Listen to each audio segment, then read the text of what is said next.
ഇതിന്റെ സംഘാടകരായ എല്ലാ പ്രിയപ്പെട്ടവർക്കും ഞാൻ എൻ്റെ നന്ദി ആദ്യമായി രേഖപ്പെടുത്തിക്കൊള്ളുന്നു. ഞാൻ ജനിച്ചു വളർന്നത്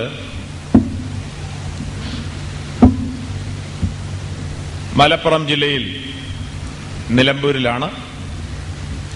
ഞാൻ കോളേജ് വിദ്യാഭ്യാസം നിർവഹിച്ചത് മുസ്ലിം എഡ്യൂക്കേഷൻ സൊസൈറ്റിയുടെ കീഴിലുള്ള MES കോളേജ് മമ്പാടിലാണ്. എൻ്റെ സ്നേഹിതരിൽ നല്ലൊരു പങ്കും ഇസ്ലാം സഹോദരന്മാരാണ്. അതുകൊണ്ട് നിങ്ങളുമായി ഈ സ്നേഹ സംവാദം പങ്കുവയ്ക്കുവാൻ എനിക്ക് അവസരം ലഭിച്ചതിൽ ഞാൻ വളരെ സന്തോഷമുള്ളവനാണ്. ഇതൊരു സ്നേഹ സംവാദമല്ല, അതെ, സ്നേഹ സംവാദമാണ്. തർക്കത്തിന്റെയോ വാഗ്വാദത്തിന്റെയോ ഒരു പശ്ചാത്തലം ഒരിക്കലും നാം സൃഷ്ടിച്ചുകൂടാ. സ്നേഹത്തിന്റെ ആ മാനസിക പശ്ചാത്തലത്തിൽ നമുക്ക് ഷെയർ ചെയ്യുവാൻ, ഗ്രഹിക്കുവാൻ, സത്യം ഗ്രഹിക്കുവാൻ ഉള്ള ഒരു നല്ല അവസരമായി ഈ സന്ദർഭം തീരട്ടെ എന്ന് ഞാൻ ആത്മാർത്ഥമായി ആഗ്രഹിക്കുന്നു. പ്രധാനമായി എല്ലാ മതങ്ങളും രക്ഷാമാർഗത്തെക്കുറിച്ച് പഠിപ്പിക്കുന്നുണ്ട്. രക്ഷയ്ക്കായിട്ടുള്ള വാഞ്ച എല്ലാ മതങ്ങളിലും കാണുവാൻ കഴിയുന്നുണ്ട്. മൃഗങ്ങളിൽ നിന്ന് മനുഷ്യനുള്ള വ്യത്യാസം, അവൻ ആത്മഭാവമുള്ളവനാണ്, ഒരാത്മാവുള്ളവനാണ്. ഒരാത്മാവിന് മരണാനന്തരം ഒരു നിത്യതയുണ്ട്. ആ നിത്യതയ്ക്ക് വേണ്ടിയുള്ള ചിന്ത, നിത്യ ജീവനായുള്ള ചിന്ത എല്ലാ മനുഷ്യനിലുമുണ്ട്. കറുത്തവനിലും വെളുത്തവനിലും ഇന്ത്യക്കാരിലും ആഫ്രിക്കക്കാരനിലും എല്ലാ നാട്ടുകാരനിലും അവന്റെ ഹൃദയത്തിന്റെ അന്തർഭാഗത്ത് അന്തർലീനമായി കിടക്കുന്ന ഒരു അടങ്ങാത്ത ദാഹമാണ് തന്നെ സൃഷ്ടിച്ച സൃഷ്ടാവിലേക്ക് അടുത്തു വരണം. പ്രപഞ്ചത്തിന്റെ സൃഷ്ടാവിനെ കുറിച്ച് കൂടുതൽ അറിയണം. എന്താണ് സത്യം, എവിടെയാണ് യാഥാർത്ഥ്യം, അതെങ്ങനെ കണ്ടെത്തുവാൻ സാധിക്കും? ഇതാണ് എല്ലാ മതങ്ങളും അന്വേഷിച്ചു കൊണ്ടിരിക്കുന്നത്. എനിക്ക് നിങ്ങളോട് സംസാരിപ്പാനുള്ളത് വിശുദ്ധ വേദപുസ്തകത്തിൽ രക്ഷയെക്കുറിച്ച്, മോക്ഷത്തെക്കുറിച്ച്, നിത്യതയെക്കുറിച്ച് എന്ത് പറഞ്ഞിരിക്കുന്നു എന്നുള്ള വസ്തുതയാണ്. വിശുദ്ധ വേദപുസ്തകം 66 പുസ്തകങ്ങളടങ്ങിയ ഇന്നേക്ക് 3500 വർഷങ്ങൾക്ക് മുൻപ് എഴുതുവാൻ ആരംഭിച്ച്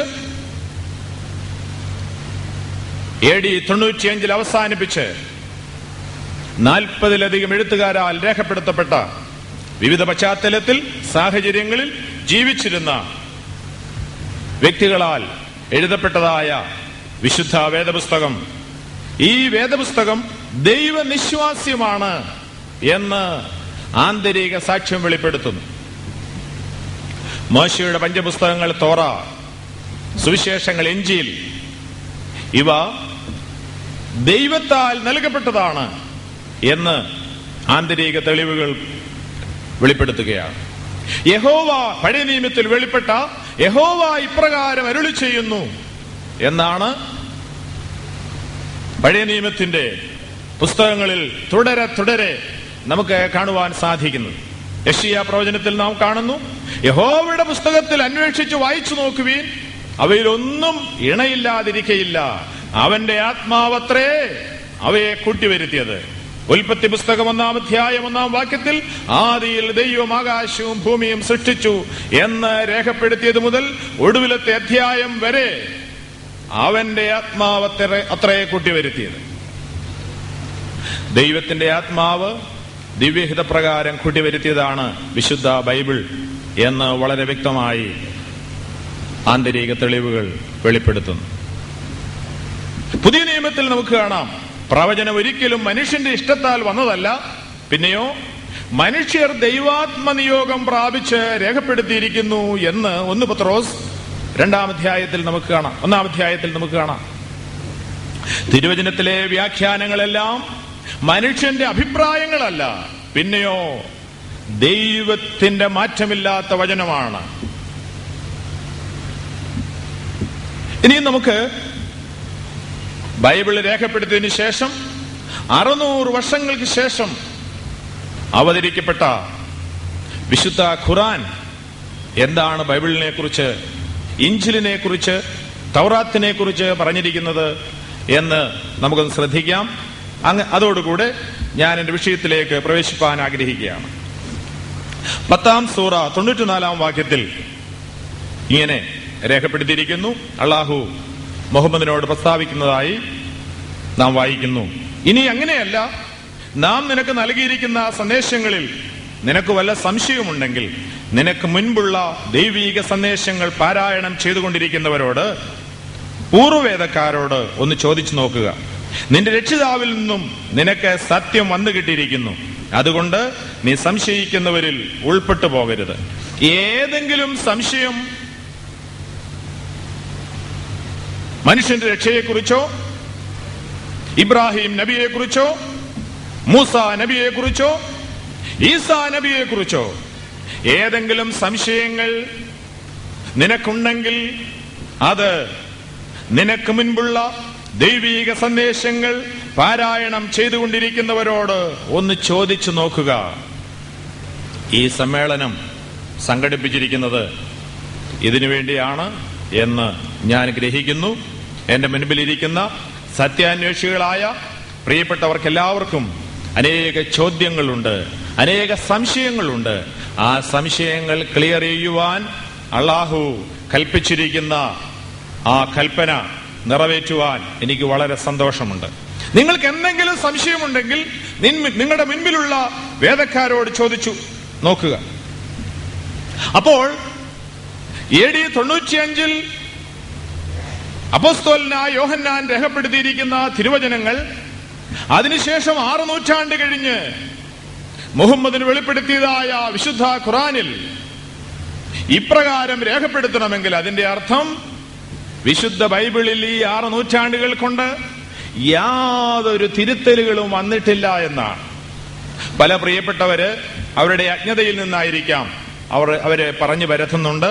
ബൈബിളിൽ പല തിരുത്തലുകൾ വന്നിട്ടുണ്ട്, മാറ്റം മറിച്ചിലുകൾ വന്നിട്ടുണ്ട്, ശരിയായി സത്യം ഗ്രഹിക്കുവാൻ സാധിക്കുന്നില്ല.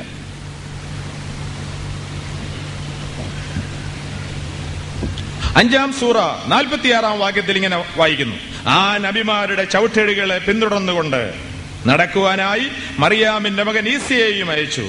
തന്റെ മുൻപിലുള്ള തൗറാത്തിനെ ശരിവെച്ചുകൊണ്ടാണ് നാം അദ്ദേഹത്തിന് ഇഞ്ചിൽ നൽകുകയുണ്ടായി. അതിൽ മാർഗനിർദ്ദേശവും പ്രകാശവുമുണ്ട്. അതിന് മുൻപിലുള്ള തൗറാത്തിനെ ശരിവെച്ചുകൊണ്ട് തന്നെയാണ് അതും വന്നിട്ടുള്ളത്. സൂക്ഷ്മതയുള്ളവർക്ക് ഒരു മാർഗദർശനവും തത്വോപദേശമാകുന്നു. ഞാൻ ശരിവെച്ചുകൊണ്ടാണ് 700 വർഷങ്ങൾക്ക് ശേഷം മുഹമ്മദിനോട് പറയുകയാണ്, അതിന് മുൻപുള്ള തൗറാത്തിനെ ശരിവെച്ചുകൊണ്ട് ഞാനിതാ ഈസായ്ക്ക് ഇഞ്ചിയിൽ അവതരിപ്പിച്ചു കൊടുത്തിരിക്കുന്നു. പിന്നെ എങ്ങനെയാണ് ഒരു വ്യക്തിക്ക് ബൈബിളിൽ തിരുത്തലുകൾ സംഭവിച്ചു എന്ന് പറയുവാൻ സാധിക്കുന്നത്? ഒരുപക്ഷെ മുൻപുള്ള കാലഘട്ടത്തിൽ ചില പ്രിയപ്പെട്ടവർ അങ്ങനെ പറഞ്ഞിട്ടുണ്ടായിരിക്കാം. എന്നാൽ ആധുനിക പുരാവസ്തുശാസ്ത്രത്തിന്റെ വികസനത്തോടുകൂടെ ഒരു പുസ്തകം എടുത്താൽ അത് എത്ര നൂറ്റാണ്ടുകൾക്ക് മുൻപ് എഴുതപ്പെട്ടതാണ്, അതിന്റെ രേഖകൾ, അതിന്റെ പേജുകൾ, അതിന്റെ അക്ഷരങ്ങൾ ഇവയെല്ലാം വളരെ വ്യക്തമായി ഗ്രഹിക്കത്തക്ക ആധുനിക ശാസ്ത്രം വികസിച്ചിട്ടുണ്ട്. അതുകൊണ്ട് ആധുനിക പുരാവസ്തു ശാസ്ത്രത്തിന്റെ വെളിപ്പെടുത്തലുകൾ വളരെ വ്യക്തമായി തെളിയിക്കുന്നു. BC 2-ാം നൂറ്റാണ്ടിൽ രേഖപ്പെടുത്തിയിരിക്കുന്നതായ വിശുദ്ധ ബൈബിളിൽ പഴയ നിയമത്തിലെ യെശയ്യാ പ്രവാചകന്റെ പുസ്തകം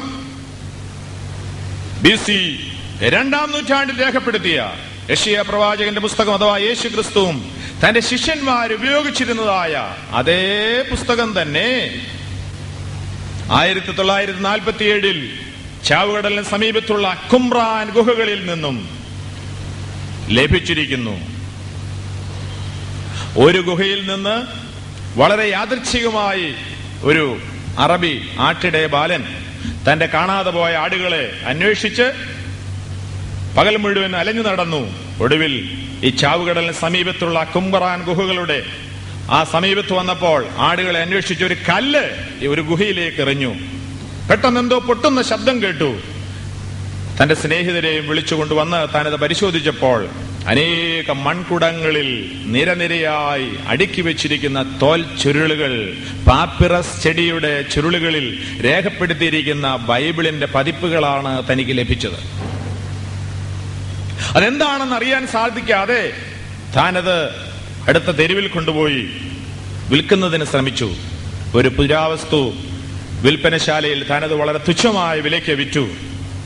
ബ്രിട്ടീഷ് പുരാവസ്തു ഗവേഷണ കേന്ദ്രത്തിലെ അതിന്റെ ക്യൂറേറ്റർ ആ ദിവസങ്ങൾ അതുവഴിയായി വന്നത് പരിശോധിച്ചപ്പോൾ ഇത് BC ക്രിസ്തുവിന് മുൻപ് 2-ാം നൂറ്റാണ്ടിൽ ഉണ്ടായിരുന്ന വളരെ അമൂല്യമായ പുസ്തകങ്ങളാണ് എന്ന് തനിക്ക് മനസ്സിലായി. കൂടുതൽ ഗവേഷണത്തിനായിട്ട് അയച്ചു.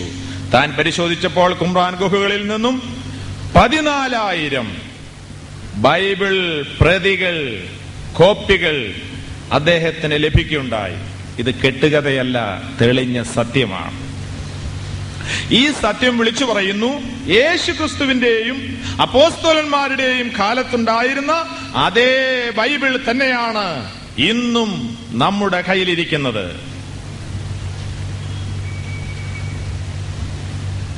മാത്രമല്ല, മറ്റ് പല ഇടങ്ങളിൽ നിന്നും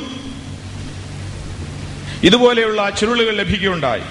1877 കെയ്റോയുടെ തെക്ക് ഭാഗത്തുള്ള അസ്സുണയ എന്ന സ്ഥലത്തു നിന്നും ധാരാളം രേഖകൾ കുഴിച്ചെടുത്തു. മണലിൽ കുഴിച്ചിട്ടിരുന്ന പാപ്പിറസ് കടലാസുകളിൽ യോഹന്നാന്റെ സുവിശേഷത്തിന്റെ അതേ നിലയിലുള്ള ആദിമ ശതകങ്ങളിലെ കോപ്പികൾ ലഭിക്കുകയുണ്ടായി. അർസോണയ ചുരുളുകൾ. അടുത്തത് സീനായ് സ്ക്രോൾസ്. 2-ാം നൂറ്റാണ്ടിലെ ക്രിസ്ത്യാനികൾ സുറിയാനിയിലേക്ക് തർജ്ജമ ചെയ്തിട്ടുള്ള 4 സുവിശേഷങ്ങളുടെ പ്രതി സീനായ് മലയിലുള്ള കാതറീന സന്യാസി മഠത്തിന്റെ ഒരു ഇരുണ്ട മുറിയിൽ നിന്ന് ലഭിക്കുകയുണ്ടായി. ഞാൻ ഈ ആർക്കിയോളജിക്കൽ എവിഡൻസുകളെ കുറിച്ച് ഞാൻ വിശദമായിട്ട് പറഞ്ഞാൽ എന്റെ മുൻപിലുള്ള പരിമിതമായ സമയത്തിനുള്ളിൽ എന്റെ വിഷയത്തിലേക്ക് നിർത്തുവാൻ കഴിയുന്നില്ല. ഞാൻ പറഞ്ഞതിന്റെ ചുരുക്കം, പ്രിയ സ്നേഹിതരെ, ചില പ്രിയപ്പെട്ടവർ വിശ്വസിക്കുന്നത് പോലെ ബൈബിളിൽ തിരുത്തലുകൾ വന്നിട്ടുണ്ട് എന്ന് പറയുന്നത് അത് അവരുടെ അജ്ഞതയുടെ ഫലമാണ്. കാരണം BC 2-ാം നൂറ്റാണ്ടിൽ എഴുതിയ ബൈബിളിന്റെ രേഖകൾ ഇന്ന് ലഭിക്കുവാൻ ദൈവം ഇടയാക്കിയെങ്കിൽ അതിന്റെ പിൻപിൽ ദൈവത്തിന്റെ അദൃശ്യമായ കരത്തിന്റെ പ്രദർശനമുണ്ട്. അതുതന്നെയാണ് മുഹമ്മദ് നബിയോട് പറയുന്നത്. ആ നബിമാരുടെ ചവിട്ടടികളെ പിന്തുടർന്നുകൊണ്ട് നടക്കുവാനായി മറിയാമിന്റെ മകൻ ഈസയെയും അയച്ചു. തന്റെ മുൻപിലുള്ള തൗറാത്തിനെ ശരിവെച്ചുകൊണ്ടാണ് നാം അദ്ദേഹത്തിന് ഇഞ്ചീൽ നൽകുകയുണ്ടായി. അതിൽ മാർഗനിർദ്ദേശവും പ്രകാശവുമുണ്ട്.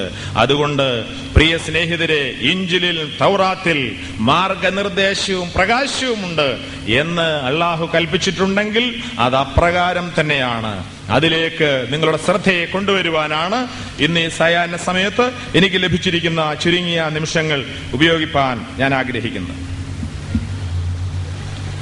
ഞാൻ പറഞ്ഞല്ലോ, 14,000 തോൽച്ചുരുളുകളും ലിഖിതങ്ങളും ഇന്ന് ബൈബിളിൻ്റെതായി ലഭിച്ചിട്ടുണ്ട്. അതുകൊണ്ട് യാതൊരു നിലയിലുള്ള തിരുത്തലുകളും ഉണ്ടായിട്ടില്ല എന്ന് വളരെ വ്യക്തമായി ശക്തമായി ഞങ്ങൾക്ക് പറയുവാനായിട്ട് സാധിക്കും. അപ്പോൾ ഒരു ചോദ്യം